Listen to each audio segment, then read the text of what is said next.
Primetime local news, serving the Lakeland and Midwest regions. Good evening and thank you for joining us. Saskatchewan is reporting 19 new cases of COVID-19. 1 is in the north region and 8 are in the central region, with 5 in Saskatoon and 5 also in the south. 145 cases are considered active. 10 people are in hospital, including 3 in intensive care. 802 people have recovered to date. We'll hear locally, the Lloydminster and District Co-op announced that there will be a 4th gas bar opening up here in the border city. The 4th location will be at the intersection of 62nd Street and 50th Avenue on Highway 17 North, with locations already in the east, south, and west sides of the city. Bringing the new gas bar to the north seemed a logical fit. We had heard from our membership that they were hoping that eventually we would consider going north with the lake traffic that goes north as well. It was a natural fit, I believe, with certainly our offerings, but as well we're going to have propane on that site, and now bringing a restaurant tenant with us. I think it'll make just for a really great one-stop shop. The new location will include a Tim Hortons, which will look to create over 50 jobs, which Hawes says will be important in times like these.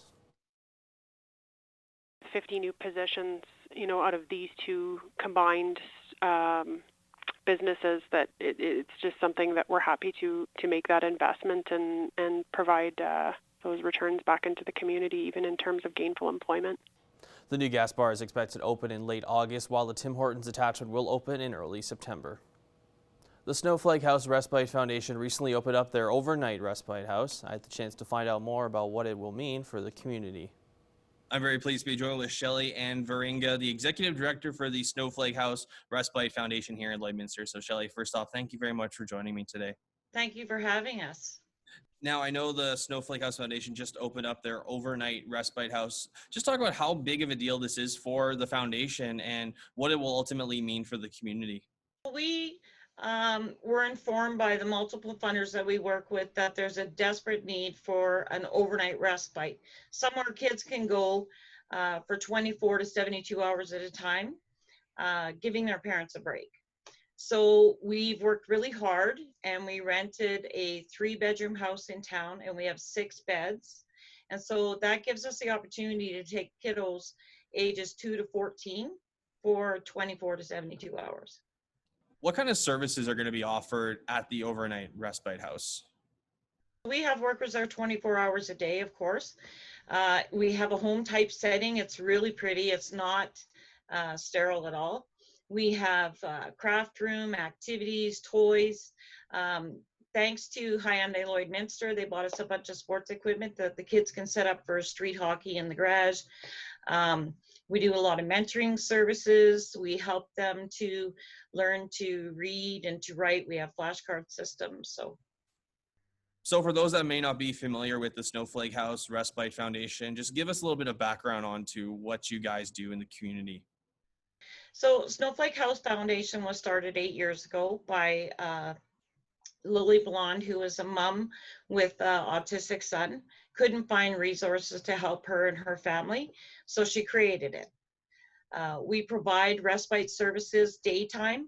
We do all kinds of behavioral management. We do, so behavioral management, mentorships. We help with schoolwork. We just basically work helping them learn manners, how to communicate with other people.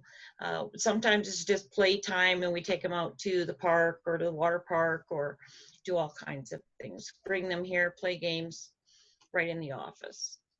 Now, of course, the COVID-19 pandemic has played a damper on a lot of organizations here in the border city.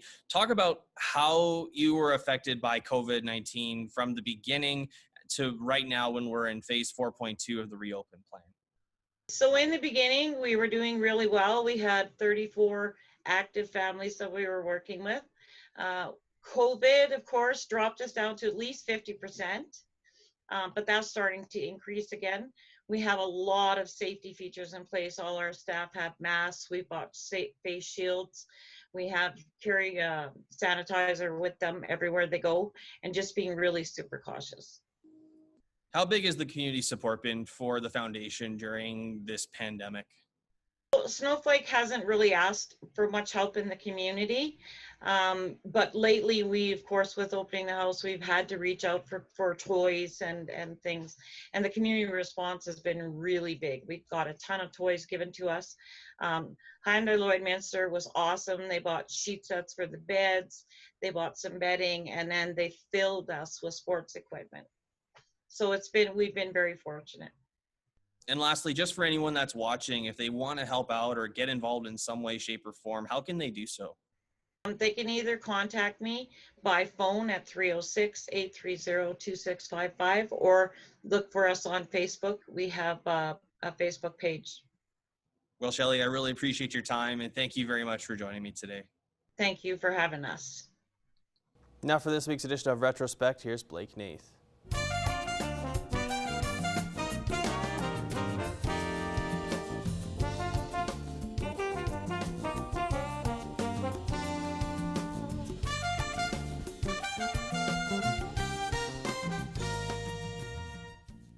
This week in retrospect, back in 1995, the Midwest region was going through an extreme drought. Well, it's not an enjoyable moment. I'll tell you one thing. There's a field of hay I had last year, I got 1,000 bales, and this year only got 90. That's how bad it dried out. So I had to get rid of all the cattle. I didn't really, I got rid of them. I gave them away and sold them just about for 87 cents in that area where I'm farming now. It's in 30 years. This has been the worst. Because, I know there's nothing. Out in pasture has a chunk of pasture, about 20 acres. Even the gophers moving out because they got nothing to eat there. We haven't had much rain in this country right now, and these fellows are going to have to move their yearlings due to the drought situation that we have in this area. Why would they be moving them a month earlier than previous years? Well, we have no grass because no rain and no grass. The yearlings have to move. We haven't had a big movement. Some of these fellows are moving their cattle out of the area to where there is grass available, and some fellows are just moving them to the yards because they don't have grass. And in 2000, a Lloydminster charity attempts to raise money for a homeless shelter.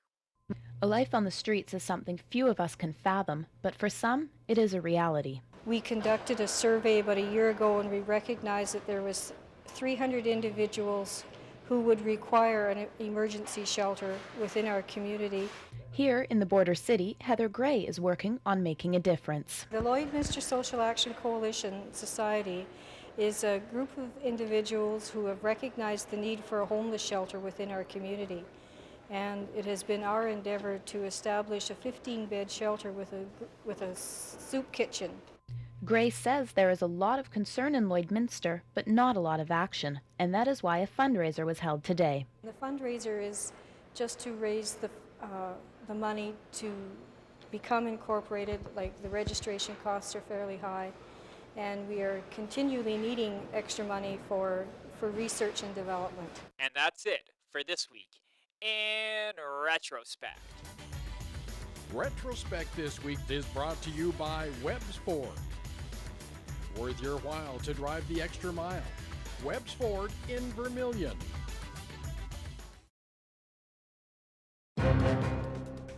Furniture set and design supplied by Furniture Gallery and Furniture House, downtown Lloydminster. Welcome back. Due to COVID-19, the 8th annual FlexAir Step and Stride will be a virtual walk this year. Shelby Clark chatted with Sherry Bauer-Gagne for more details on how residents can participate. Joining us today is the Client Services Coordinator for the Lloydminster region of the Parkinson Association of Alberta, Sherry Bauer-Gagne. How are you today, Sherry? I'm doing great, Shelby. How are you? I'm very good. Good. So for the 8th year of the FlexAir Step and Stride Walk, the Parkinson Association of Alberta wants people to participate in a virtual walk. How are residents able to join in on this online format, and what's all involved? Well, actually, they can register at www.stepandstride.ca, but they can also check out our website at parkinsonassociation.ca, and that's got lots of information and gives them a little bit better idea of what we are and what we do and how we support people with Parkinson's disease. And in case for people that haven't heard of this walk, how did this event get started 8 years ago? Well, you know what? That's a good question. I'm not exactly sure how it got started, but it started with a man by the name of John Patrician. And it started out here in the Lloydminster region with people who were already here dealing with Parkinson's disease. And then it basically transitioned into the Parkinson's Association of Alberta. So yeah, so it's been here 8 years, and this is going to be my third walk here. So it's interesting because we're not going to be actually walking. It's going to be all virtual, but I've got some ideas. I've got my team already getting going and thinking some ideas, and so it's going to be fun. And the main goal of this walk is to raise awareness for Parkinson's disease. How has this event been helping with the Parkinson's Association of Alberta so far regarding research and such? Well, part of what the Parkinson's Association of Alberta does is we do supports, we do awareness, we do education, and we provide money towards research. So what this money does is it provides those funds for us to be able to carry out our services. So yeah, that's the advocacy piece as well. So does that kind of answer your question? Yeah, that's perfect. Okay. Has residents shown lots of support by participating and getting involved with this? Yeah, over the last, well, this is going to be our third year, but over the last couple of years that I've been involved, we've had around 150 people attend. We've had lots of support and partnerships from the community too. So that's a really, really beneficial thing for us, because financially our goal, this is our biggest fundraiser of the year. So in order for us to carry out our services, because we're a not-for-profit organization, this is where all our funds come from. So it's, people know somebody who has Parkinson's disease, and there's a lot of family members and care partners. It affects everyone in one way or another. Mm-hmm. And what is normally the goal for the walk every year? Well, last year, our goal for last year was, well, we're trying to get 400,000, but we lowered our goal, and our financial goal is a bit less than in years, past years, of 250,000. But because we know our community rallies at times like this, we're keeping kind of not so secret. 400,000 is something that we would hope to raise through the whole province. But last year we raised close to 22,000. Oh, wow.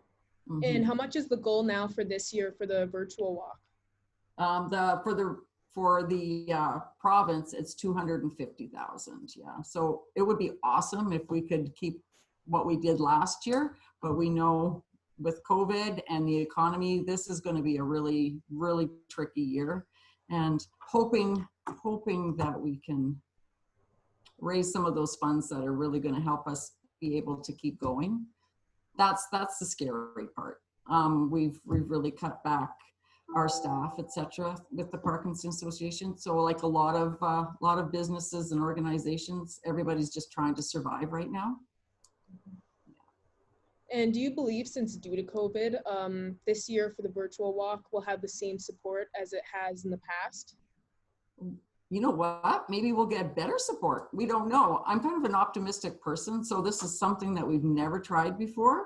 And so it's a new thing. It's unique. It gives people across the province, across the region, you know, when you've got a walk in one location, then people have to come to that location to participate. But in this way, we've got people all across the province, all across the world. Say you've got family over in Australia. There's no reason why they can't participate in this as well. So it's something that's going to be really unique.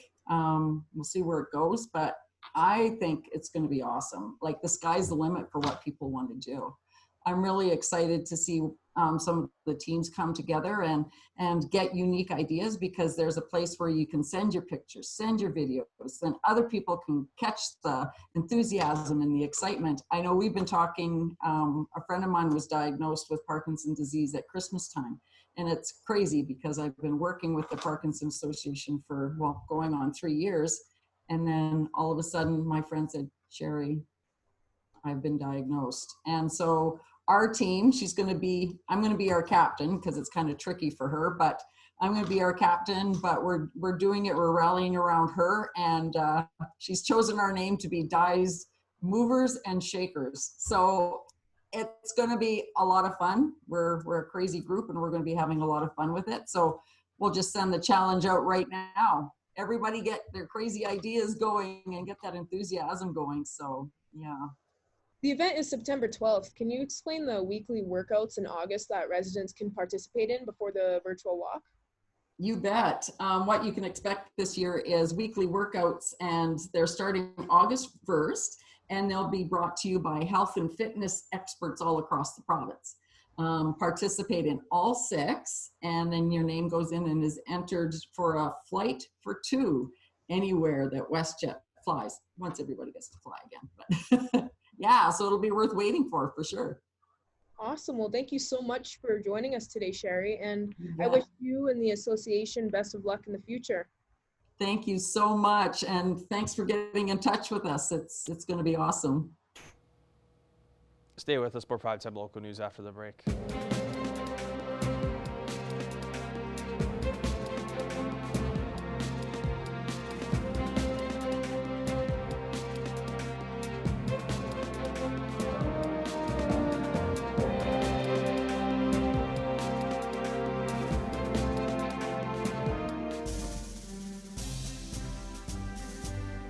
Today's oil prices are brought to you by First General Services.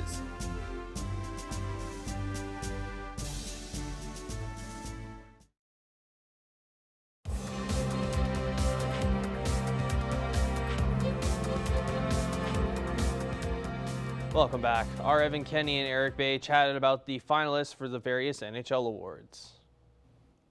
The NHL has announced their award finalists. Joining me today to talk about this is our Eric Bay. Eric, thanks for joining me.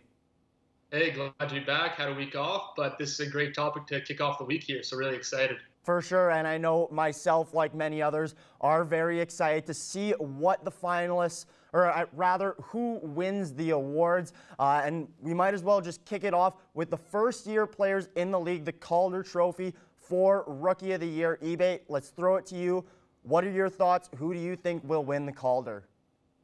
Yeah, no disrespect here to Dominic Kubalik, but this is really kind of a two-horse race, and Quinn Hughes and Cale Makar really ran away with this one early on. And for me, if it wasn't for Makar's injury, Makar would have definitely ran away with this entire thing. I think, in my opinion, I don't really see him slowing down much. And even now, when you do look at it, he did have 50 points compared to Hughes's 53, and he played, 10 or so fewer games, right? So obviously, just when you look at the production he put up, and also too on the defensive side as well, he had a much better plus minus than Hughes did in his rookie year, which again may not be the tell-all, but just tells me again too that not only was he contributing offensively when he was on the ice, but he's also able to shut it down a little bit too defensively. And I know too, especially when you look at Colorado, they're not exactly what I would consider a defensive team. Both teams, the Canucks and Colorado, had good goaltending, but I really think Makar kind of would have ran away with this one again if not for that injury. And Eric, I totally agree with you. Makar's start of this season was absolutely unbelievable. He was playing like a true number one defenseman where he was taking over games. We mentioned the points. We mentioned the defensive play. He really had it all, and it comes down to his skating ability. He's one of the best skaters in the NHL already in just his first year. And I mean, we saw glimpses of it when he made his appearance in the playoffs last year for Colorado, even scoring a goal. So we kind of knew this guy was really, really good, but how good was tough to say. So I definitely agree with you. Makar is my Calder winner as well. Moving on to the James Norris Top Defenseman Award. Roman Josi, Victor Hedman, and John Carlson were the three finalists rather. For me personally, I have Roman Josi winning this award. I mean, Josi, very underrated season. He low-key put up the second most points by any defenseman, 10 lower than John Carlson, but he also had the great defensive numbers as well. He was a plus 22 on the Nashville Predators, who allowed more goals than the Tampa Bay Lightning or the Washington Capitals. So for those two reasons, Roman Josi has my Norris trophy.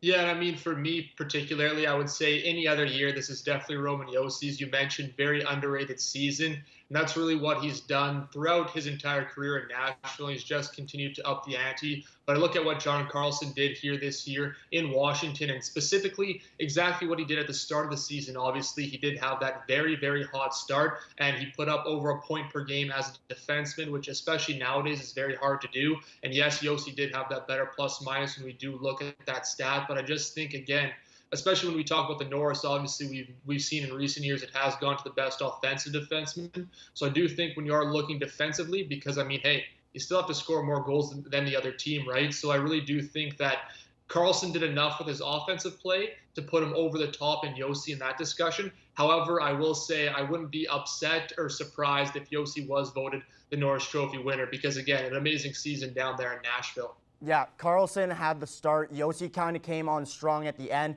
And no disrespect to Victor Hedman, as, I mean, all three of them are absolutely unbelievable players.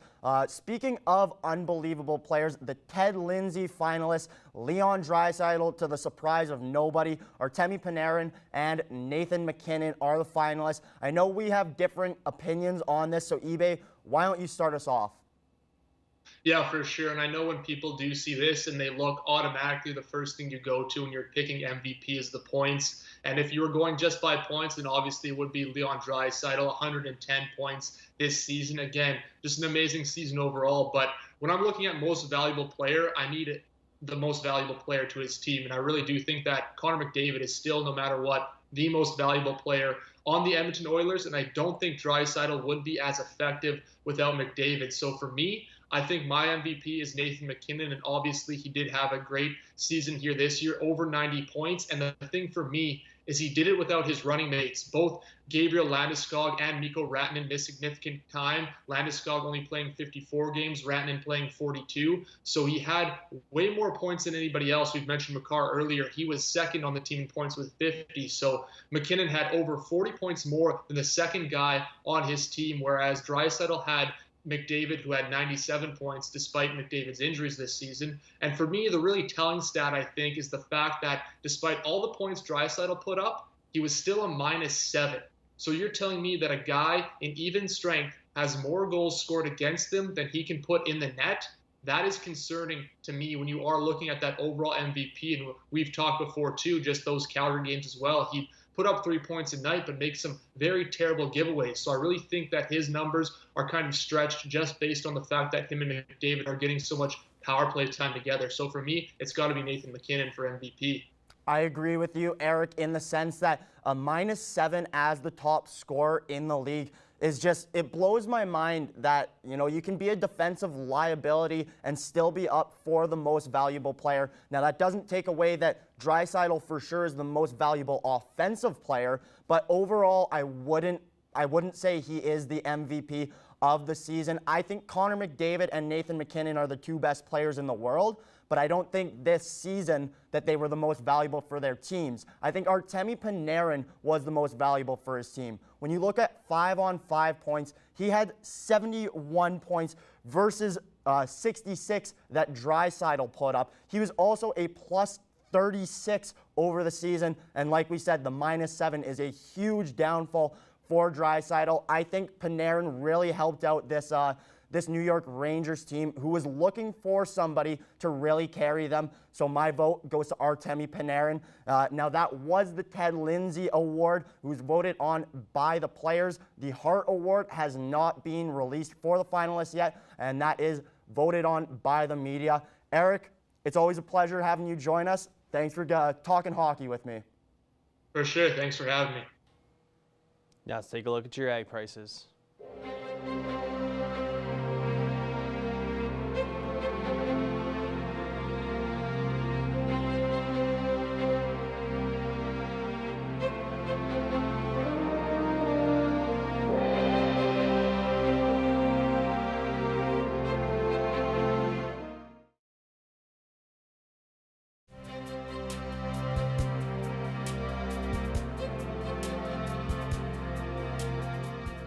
Welcome back. Taking a look at your 70 forecast here. Tomorrow we could see a daytime high of 23 degrees expected with mostly some cloud coverage. Then we head into Wednesday, a little bit clearer, but we go up 2 degrees there with that high of 25. We'll have that 25 degree continue on into Thursday with that cloud coverage continuing on, and a possibility of some showers to follow suit. Even though it's at 23%, there are some numbers that could say otherwise there. 24 degrees for Friday as we get a little bit more sun with that high of there, and then 21 on Saturday as we start to clear up a little bit more, but we drop a little bit in the degree mark there, and 22 on Sunday and 24 on Monday with mostly cloud coverage expected. We usually average around that 23 degree mark for the daytime high, averaging around 11 degrees for our daytime low. We could see some showers though throughout that Wednesday and on Thursday.